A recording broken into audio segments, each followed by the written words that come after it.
Welcome to Weekly Digest, where we highlight the works of ministers of government as they push the administration's development agenda. The launch of the Youth Summer Camp promises to enhance the valuable social and emotional skills of young people living in Timehri and Suzdijk, East Bank, Demerara. The camp was being held at the Civil Defense Commission CDC building. Present to launch the program was Minister within the Office of the Prime Minister with responsibility for public affairs, Kwame McCoy. The skills that we are aiming to give to you will complement your learning, your education, will complement you in ways that allow you to be able to become fully functional in society and to be able to operate in ways and manners that will allow you to lead meaningful and productive lives as young people.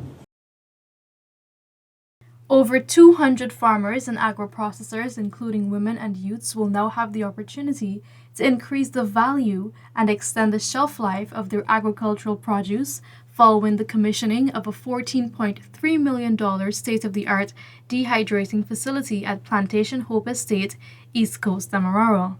The facility was commissioned on Thursday by Minister of Agriculture Zulfikar Mustafa and the General Manager of the New Guyana Marketing Corporation GMC, Tishana Lal. To date, about 26 farmers and agro-processors have already signaled their interest to utilize the facility, which will source produce from communities including Hope, Unity, and Clonebrook. This achievement demonstrates the government's continued commitment to improving the nation's agro-processing capabilities.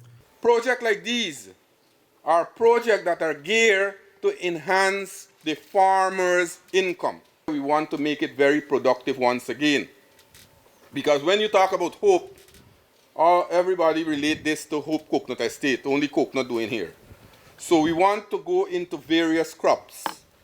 We want to ensure that this facility serve the farmers. The first batch of 50 residents from Iflat along the west coast of Demerara will soon begin poultry production following the launch of a poultry program on Wednesday. Minister Mustafa said persons will receive 50 to 100 broilers or black giant chickens from the Guyana Livestock Development Authority, GLDA, to increase the country's poultry production. We'll work along with you to start the poultry activity that the President would have committed. From next week, they will start, Dr. Waldron and his team will come back and work along with, start work with residents in that list, that 50 names that were submitted.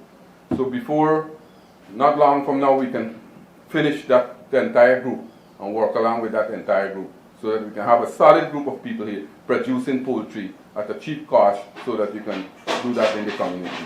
The Iflat Sugar Estate, Region 3, will receive a long boom excavator within 2 weeks to undertake critical infrastructural works which will increase access to the cane fields, benefiting many cane farmers. Iflat Sugar Estate is set to commence the grinding of sugarcane soon. This was announced by Minister of Agriculture Zulfikar Mustafa during a meeting with farmers at the sugar factory on Wednesday. I will advise Gaisuko how we'll get those work done. Some dams need to be repaired. I can't assure you that we'll do the dams now.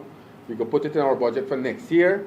Gaisuko doesn't have money to do the dam. We will put it in our budget, the ministry's budget. But right now, as it stands, we'll do remedial work to get the dam back in order. Thousands of residents from the hinterland and riverine communities will have easier access to potable water as 16 more new wells will be drilled and several water supply systems will be extended.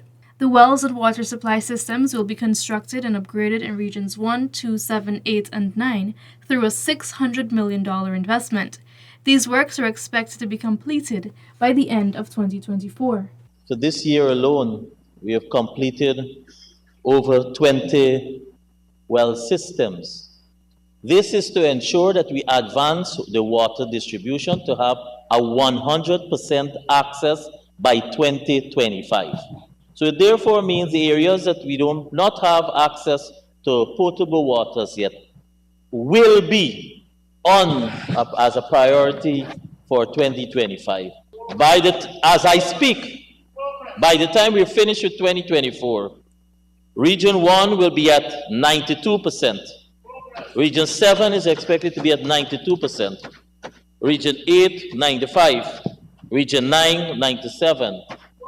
On the other riverine areas, 91%. Close to 2,000 families from regions 3 and 4 are now on their journey towards home ownership after receiving their house lots at the International Building Expo. The recipients were allocated lands at Wales, Region 3, and Nonpareil and Lebon Intention, LBI, along the east coast of Demerara. A few areas that we have recently signed up, those persons would have signed their agreement and to process the title, and with support from the land registrar, we want to recognize that we were able to process their ownership.